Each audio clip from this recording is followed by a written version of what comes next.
I'm going to take an educated guess and assume that if you clicked on this video, you know what The Simpsons is. The yellow dysfunctional family, Lisa, Homer, Graggle, they're all a whimsical bunch. We all like them. And Fox really likes them because the company has kept them around for over 30 years. Nancy Cartwright doesn't even look like a 10-year-old anymore. So with such an expansive show that has covered everything from monorails to why foreigners are funny, in the course of many years, questions such as why was Janie Powell white? Seamless, huh?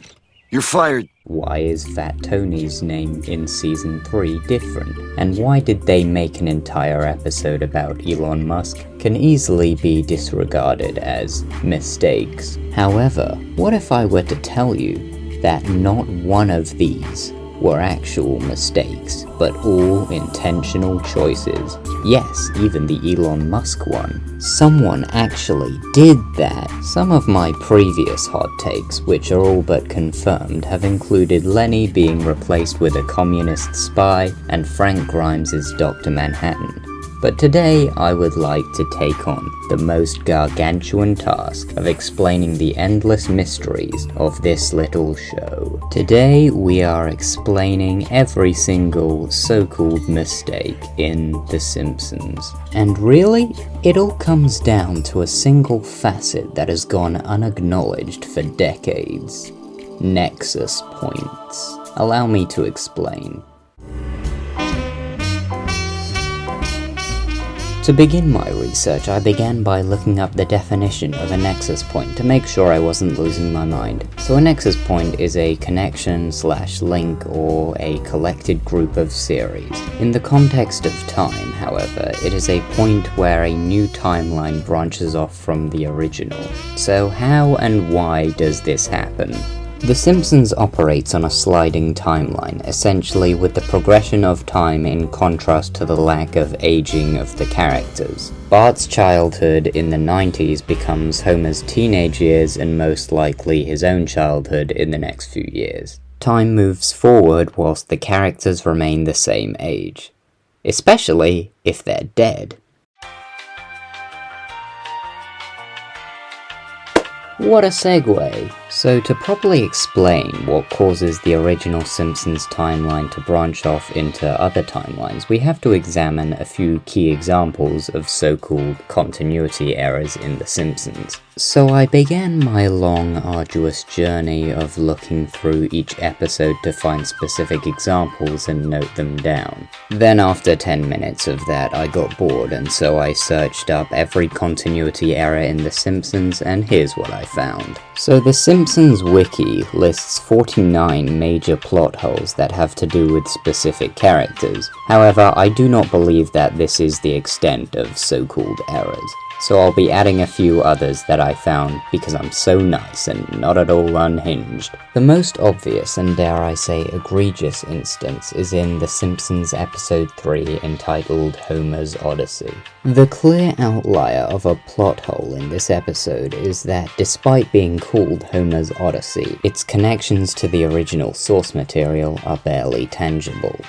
Okay, but in all seriousness, we all know the problem with this episode. I've said it at least 5 times now, but I'm not gonna say it again. Blacksmithers is Blacksmithers. So, keen-eyed viewers will probably be questioning why Blacksmithers is black in episode 3 and then appears to be white in episode 4 and every other episode. And I think I have some idea. It's death. Death is the answer. In order to properly understand the reasoning behind this Nexus event and why it specifically happens here, we need to look at Matt Groening's other work. No, not Disenchantment, you moron, I'm referring to Futurama.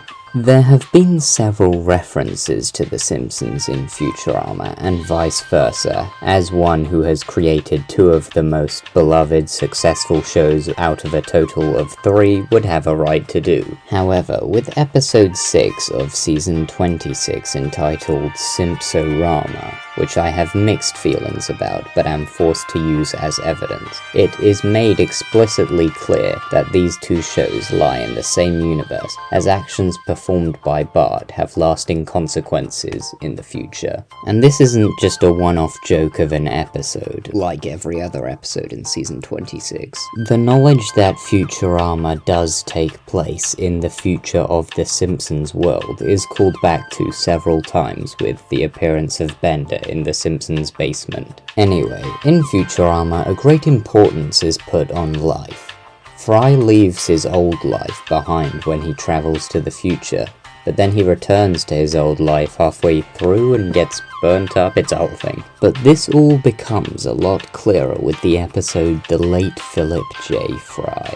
In this episode, Fry, Bender, and Farnsworth, in a time machine that can only go forward in time, accidentally travel 7,000 years to the year 10,000, and have to keep traveling forwards in time until they find a backwards time machine. When they eventually do find a backwards time machine, Bender decides to sabotage Fry and Farnsworth's chances of traveling back, as well as getting laid, and so they have no choice but to sit back and watch the universe end. And when there is nothing left but black emptiness, a second Big Bang occurs and the universe begins once again. So Fry, Farnsworth, and Bender have a second chance to return to a universe almost identical to their own.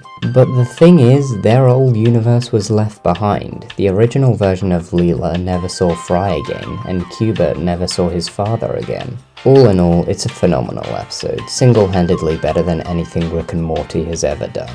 But how does this fit into the Nexus Point angle of The Simpsons? Well, in case you weren't listening, what this clearly introduces to the Groeningverse is that parallel universes do exist, and how they are accessed is by expending the entirety of time and restarting again. So if that's the case, then why does every character stay the same age, and why hasn't the universe ended yet? Well, what if it has and we were simply not there to see it?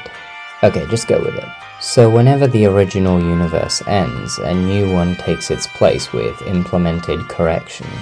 In episode 3, Black Smithers appears and proceeds to confuse and discombobulate everyone's sensibilities. Now, before episode 4, someone has to die. But not just anyone. We don't really care about tertiary characters. No, the one who has to die must have an important role to play. So who else but Homer Simpson? At the end of episode 3, Homer is offered the title of Nuclear Safety Inspector, and in all the excitement, he falls from Mr. Burns' balcony and somehow survives. Oh, very odd. In the past, Homer has often been shown to be morbidly obese and barely able to keep himself up, so how would a group of about 5 to 10 people catch Homer, who falls from a height of at least 20 feet at a very high velocity and sustain no visible injuries? It almost seems impossible. Everything we know about Homer suggests that he should have died or at the very least fractured his spine, especially in the hyper-realistic down-to-earth season 1 of The Simpsons. One could make the argument that, well, this is a cartoon and we don't see people die in this cartoon, and you know what? That's absolutely right. We don't see anyone die in this cartoon.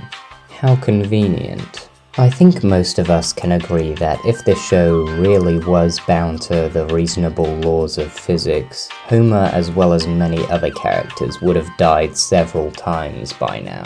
And yet, Homer has survived insurmountable odds and remained alive for all these years. In case you don't realize where I'm going with this, cause let's be honest, I've dragged it out a bit at this point. What I'm proposing is that anytime a major character dies in this show, the entire rest of that timeline plays out off-screen and what we return to is a parallel yet separate universe. Homer falls from Burns' balcony in, let's call it Universe 1, and then proceeds to die horribly, really putting a downer on everyone's Tuesday afternoons. What we return to only a second later in Universe 2 via Nexus Point is a parallel universe where Homer survives this fall remarkably and no one questions it. New and, dare I say, improved Smithers, who isn't an awkward stereotype, appears. Okay, so now that I've explained by bizarre thought process in quite possibly the most incoherent way possible what my true reasoning behind this theory is, let's move on to another example in which I will show a mistake that is rectified by a fatality. In the finale of Season 1, Krusty admits that he's illiterate. It's a bold move to have your character admit that, especially when that character is a sought-after celebrity figure whose career relies on him reading cards during his show, as well as constantly signing autographs. You could simply explain this away by him learning to read and write on a basic level during the time between us as the viewers seeing him doing these things. But that would involve no characters dying. So, according to the Simpsons wiki, the earliest example of Krusty showing his literacy skills occurs in the Season 4 episode Lisa's First Word. So one would assume that Homer has to die before Season 4. However, at the same time, other holes start to exist before Season 4 similarly. As I previously mentioned, in Season 3, the episode Bart the Murderer, with Fat Tony's first appearance, when taken into custody, his name is listed as William Fat Tony Williams.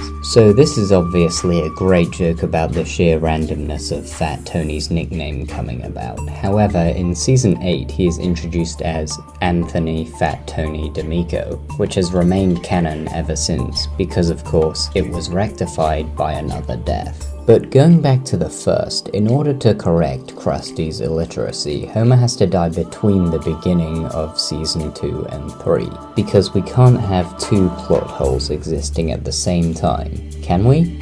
No. Therefore, I think we can all agree the clearest example here is Homer attempting to jump the Springfield Gorge in the Season 2 episode Bart the Daredevil. Even the depiction of the jump itself is so implausible by Season 2 standards that even with Homer surviving, he is utterly destroyed physically. So once again, I propose that Homer in Universe 2 fell to his death, cue Nexus Point, enter Universe 3, Krusty can read and write now, etc, etc. So in Universe 3, Homer narrowly survives this plunge into a rocky crevasse and Fat Tony has a weird name. However, because we only have evidence of Krusty's literacy in the following season, we must wait until that episode has passed until another Nexus Point appears to correct Fat Tony's name before his renaming in Season 8 Episode 3, The Homer They Fool.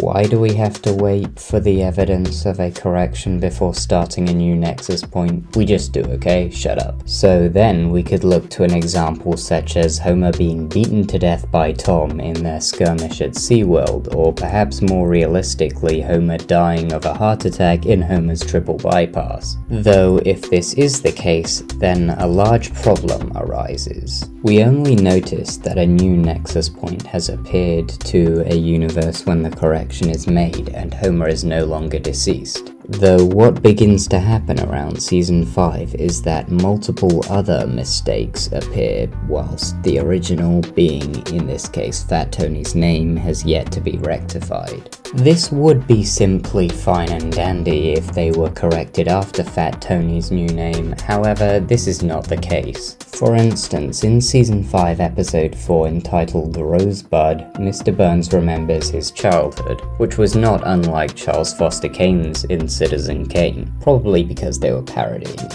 Very splendidly, I might add.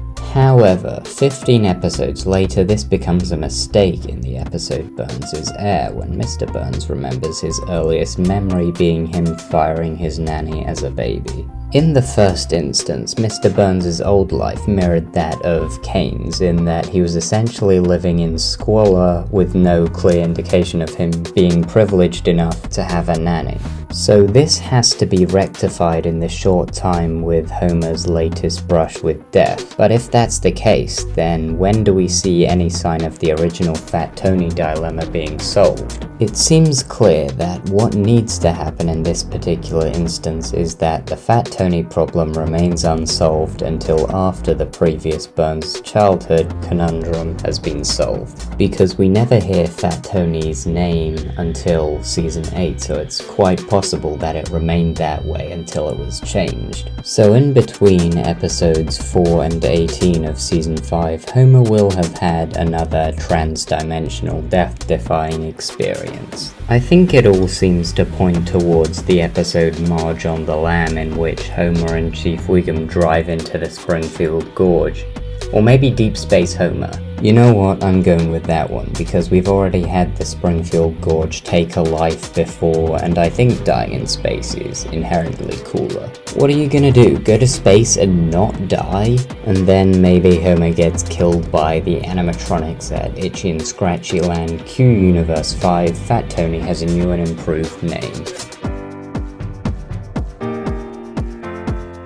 So whilst combing through all these examples, one has to ask, that's all well and good for sheep, but what if a problem arises and Homer doesn't die before it is resolved? Unlikely, but I'll humour the proposition. As I was searching through the various continuity errors, I discovered what can only be described as unexplainable. Let me explain. So in season 7, episode 14, scenes from the class struggle in Springfield, the Simpsons go to a country club and interact with all the other wealthy members of Springfield. In this episode, we see Mr. Burns driving. However, 3 episodes later in Homer the Smithers, Mr. Burns explicitly makes it clear that he doesn't know how to drive. Also, in episode 14, Maggie is completely absent from all their activities for like no reason. But that's not a plot hole, that's just the Simpsons' neglectful nature.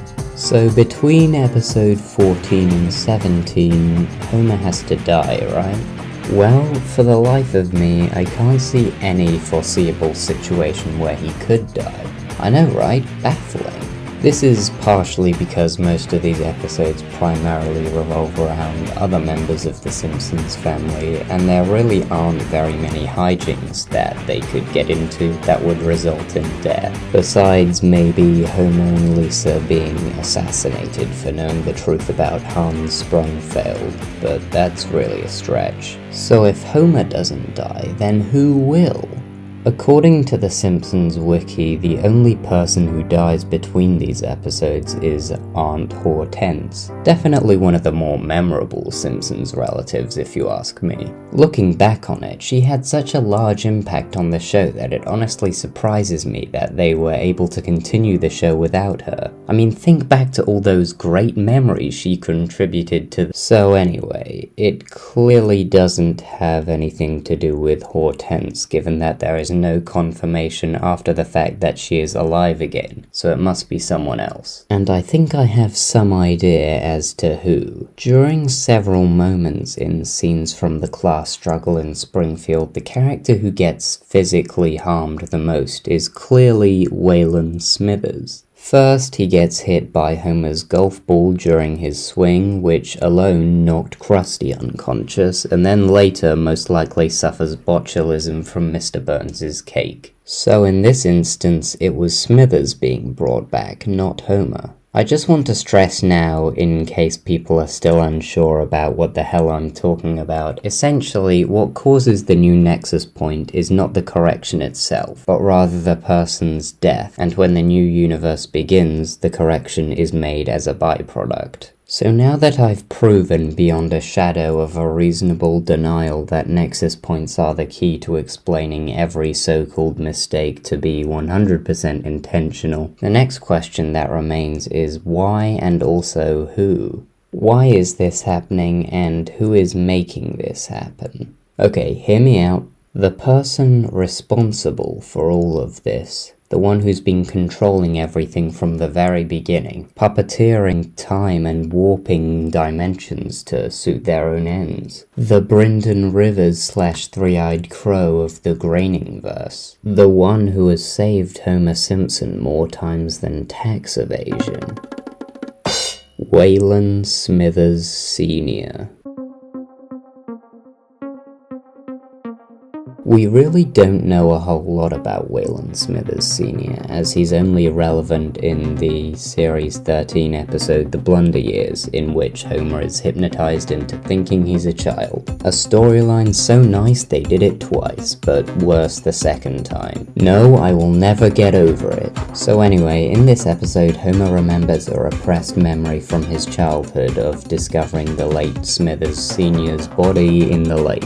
In the flashback at the end of the episode, Smithers Sr. stops the plant from exploding and destroying the town, but in the process giving up his own life. Touching stuff, I know. Even though it kind of retconned our Smithers into having an enormous crush on the man who raised him from birth. So yeah, thanks for that. What we learn from this is that Smithers Sr. really cares about the plant, or at the very least the city / town of Springfield, to the point of giving up his own life. But did he really? We do certainly see a body in the lake, and Mr. Burns does confirm that it's Smithers Sr.'s, but come on, you're really gonna trust this guy? We've seen how in the past what should have been a toxic blast of radiation that should kill someone actually makes them vanish temporarily, only to reappear. There's no way this guy is this guy's son. They're clearly the same person. So if that's the case for Dr. Frank Hatton, then why not Waylon Smithers Sr.? The not dying bit, not the him being his own son bit. What if instead of killing him, this blast gave Waylon Smithers time and space altering powers, and he's been using these to save Homer Simpson, and also on occasion his son. But why Homer? Well, given Homer's high status as safety inspector, he essentially has the power to bring an end to the entire town. Not that he would, intentionally. In fact, we've seen various examples of Homer doing everything in his power to prevent Springfield from being destroyed, because despite what you might think, he's not a forsaken edgelord who wants to watch the world burn. God, if only Frank had been there for the king-sized Homer episode. And only by keeping Homer alive all this time is Smithers Sr. able to prevent the city of Springfield from eternal doom. He's also the chosen one from the Stonecutters, if that has any relevance. But Homer's not good at his job. Surely there's someone else who can do it better, I hear you demand furiously. What show have you been watching? Homer Simpson is the most competent worker in all of the power plant. He's clearly a master of his job, because otherwise they would have fired him. Okay, well, they would have fired him more. Alright, fine, they would have killed him, which they can't because he's incapable of dying, because Waylon Smithers needs him alive, because he's so good at his job. It's all Homer. Always has been. Co-safety inspector? Get out of here, what even is that? Don Buckner worked just off screen for the past several years? Yeah, right, that ain't real. He's clearly a spy from the Shelbyville branch. What episode is he even of? Fucking course. Anyway, now that I've shown Homer's importance and no one else's, it all becomes clear that Waylon is using his time and space altering powers to travel from universe to universe in search of one where Homer isn't dead. When you think about it, he's actually the main character of the show. But if that's all the case, then whose body is this? I don't know. Some guy. It probably isn't hard to get your hands on a cadaver in this town. Dozens of people are gunned down each day in Springfield, but until now, none of them was important. I'm Kent Brockman. And so Waylon Smithers Sr. probably saved Smithers Jr. from dying because similarly he has an important role in the plant. Or maybe because he loves his son. I don't know. Okay, now that I've given this entirely reliable and conclusive evidence, let's apply it in a quick-fire round.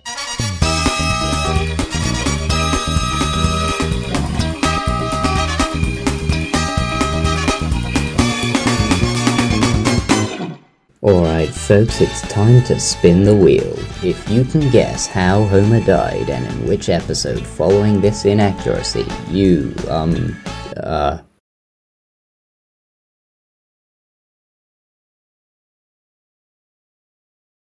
Alright, let's go. Cletus's family is shown to greatly fluctuate in numbers.